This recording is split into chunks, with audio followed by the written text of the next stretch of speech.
Oh hi there big boys and welcome to my review of PictoQuest to the Nintendo Switch. You can also get it on other places now, PC at least, which again would probably be the best place for this. I tend to say this a lot, but so yeah, it's a puzzle game in the style of Picross, as you might imagine, but it's got some very light RPG elements and mechanics to it that sort of make it stand out a bit. It's got some nice pixel art and all that.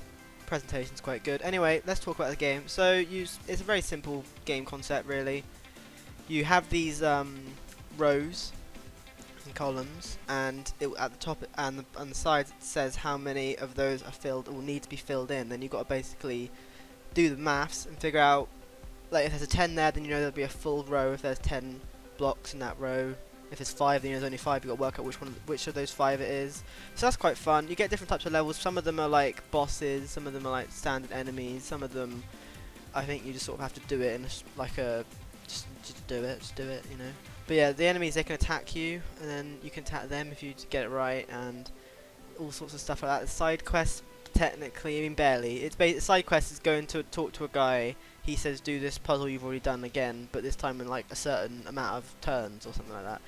So it's fine, but they're not exactly. It's just not the focus, I suppose. But it sort of is. This is the thing. The whole thing about it is that it's an RPG, but the actual puzzling game's pretty solid. It does the job at least. It's pretty fun. I enjoy it. I mean, they start off quite simple, and I think even at the end, I mean, I haven't finished it because I'm not very good at these sort of games, I'll be honest. But even towards the end, they aren't absurdly difficult like they would be in some games where they have like 100 by 100. They're still maxed. I think max is 20 by 20, which isn't too absurd. And yeah, you basically, at the end of it, you create a nice little picture, which is always good, isn't it? Yeah. So I think there's about, how long? I think I'm about 60% through it, and I'm at about 2-3 hours in. Depends how good you are at these games, to be honest. But I would imagine it wouldn't take you too long if you play a lot of these Picross games. And there's like a shop where you can buy stuff with your coins and all that, and power-ups. You get like an little inventory and stuff like that. But it's mainly a Picross game with extra steps, which is why this video is going to be quite short. Because there's nothing else to really say about it. There is technically a story. Again, it's not the focus at all.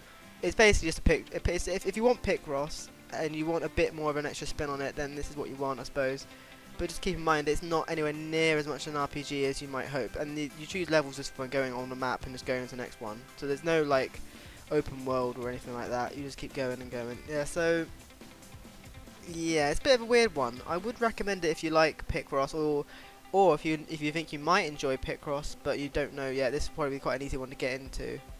So yeah, I would recommend. I find it quite fun, but it is quite hard, and it's definitely the control. I mean, it controls well on the Switch, to be fair, but you know, it's still running like on the Joy-Cons a little bit finicky, having to go blah, blah, blah, blah, blah, when you could just click on it. That'd be easier. But you can get this game on PC. I think it was on Twitch Prime as well. So if you've got Amazon Prime and you had it a few years ago, or about a year ago, I don't know, whenever it came out on PC, you probably have it on Twitch. So that's always good. But anyway, yeah, that is a PictoQuest. Short video, but there's nothing else to really say on it. I would recommend the game though. I do find it quite fun, but not for hardcore Picross players. They're going to find this way too easy and too simple.